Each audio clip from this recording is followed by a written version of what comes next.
Сондай-ақ бүлдіршіндердің асыға күтетін мерекесі Арыс қаласында 3 саябақта және ерекше балаларға арналған орталықтарда ұйымдастырылып, кең көлемде аталып өтті. Бұл күні қаламыздағы қоғамдық көліктер 18 жасқа дейінгі балалар үшін тегін қызмет көрсетті. Мерекеге орай демеушілер есебінен қаладағы саябақтарда батуттар, аттракциондар, каруселдер балаларға тегін қуаныш сыйлады. Қала әкімі Гүлжан Құрманбекова айтулы күнді арыстықтармен бірге ерекше түрде өзіндік сән салтанатымен атап өтті. Бақытты балалық үшін республикалық акциясы аясында өткен мереке ең алдымен орталық Әл-Фараби алаңынан бастау алды. Мұнда мектеп қабырғасында оқитын өнерлі өрендер сахна төрінде өнерлерін ортаға салып, жиналған көпшілікке мерекелік көңіл күй сыйлады. Сондай-ақ шарада қалалық мәдениет үйінің ұйымдастыруымен «Мен бақытты балам» атты сурет сайысы өтті. Ашық аспан астындағы алаңқайда салынған суреттерде балалар еліміздегі бейбітшілік пен достықты, қоғамдық келісім мен бақытты балалық шақты бейнеледі. Мерекелік шараға арнайы келген қала әкімі Гүлжан Құрманбекова орталық алаңда балалардың өнерін тамашалап, бүлдіршіндерге ақ тілегін арнады. Балаларымыз аман болып, денсаулықтарыңыз мықты болсын. Сіздер біздің еліміздің болашағысыздар. Еліміз аман болсын, білімді жас өспірімдеріміз, танымал жігіттері, қыздары көп болсын. Тағы да мерекелеріңіз құтты болсын.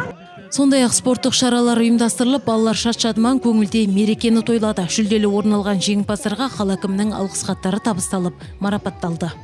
Орындалған болатын. Келесі кезекте қаламыздағы Сұлтанбет Қожаев атындағы орта мектептің Қалалық мәдениет үйі өнерпаздары мен қаламыздың қайырымды кәсіпкерлері балаларға базарлық ретінде балмұздақ пен тәтті сусын таратып, қуаныш сыйлады. Таңғы салқынмен орталық алаңда бастау алған мерекелік кеш теміржолшылар саябағында жалғасын тапты. Қала әкімдігі мен теміржолшылар кәсіподағы бірлесіп өткізген мерекеде өнерпаз балалар ән айтып, ойындар ойнап, шат-шадыман болды. Әрдайым осындай балалардың күнінде, осындай балалардың қызығын көріп, бір-біріміздің осындай ортақ мейрамда басымыз қосыла берсін. Мейрам құтты болсын. Сіздердің барлықтарыңызға зор денсаулық тілеймін. Мына мерекеміз құтты болсын. Құрметті біздің Арыс өңірінің жастары. Қала басшысы бүлдіршіндерді мерекемен құттықтап, бұл шараға ұйытқы болған теміржолшыларға шынайы ризашылығын жеткізді. Мерекеде қылқалам өнеріне бейім бүлдіршіндердің сурет көрмесі және спорттық эстафеталарда ұйымдастырылды. Тегін таратылған балмұздақтан дәм татып, асыр салып ойнаған балалар саябақ ішіндегі скейт-паркте ойнап, ойын алаңшаларында жаттығып мәре-сәре болды. Балғын бүлдіршіндердің мерекесі одан әрі қаламызға қарасты Сырдария тұрғын ауданында жалғасын тапты. Жазың алғашқы күнімен тұспа-тұс келетін бұл мерекені асыға күтетін бүлдіршіндер Адамбеков саябағына жиналды. Жиналуға да себеп бар. Мұнда жергілікті мәслихат депутаттары мен кәсіпкерлер бірлесіп, алыста мен мұндалап шақыратын алып ойын аттракцион мерекеге арнап, арнайы жалдаған. Сондай-ақ 500 балаға тегін балмұздақ таратып, мереке көркін қыздыра түскен.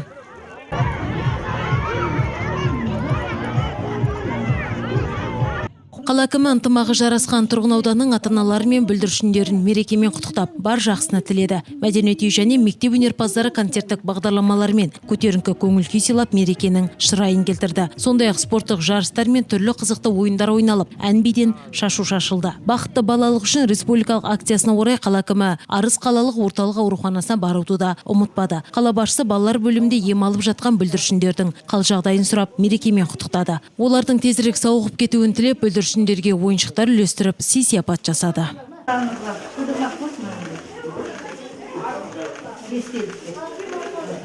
Шаһар басшысы аурухана ұжымымен әңгімелесіп, денсаулық сақтау қызметкерлеріне үлкен жауапкершілік жүктелетінін атап өтіп, оларға еңбектері үшін алғыс білдірді. Сара Кеңесбай, Жантөре Болсмұрат, Бағдат Қайратұлы, Арт ТВ жаңалықтары.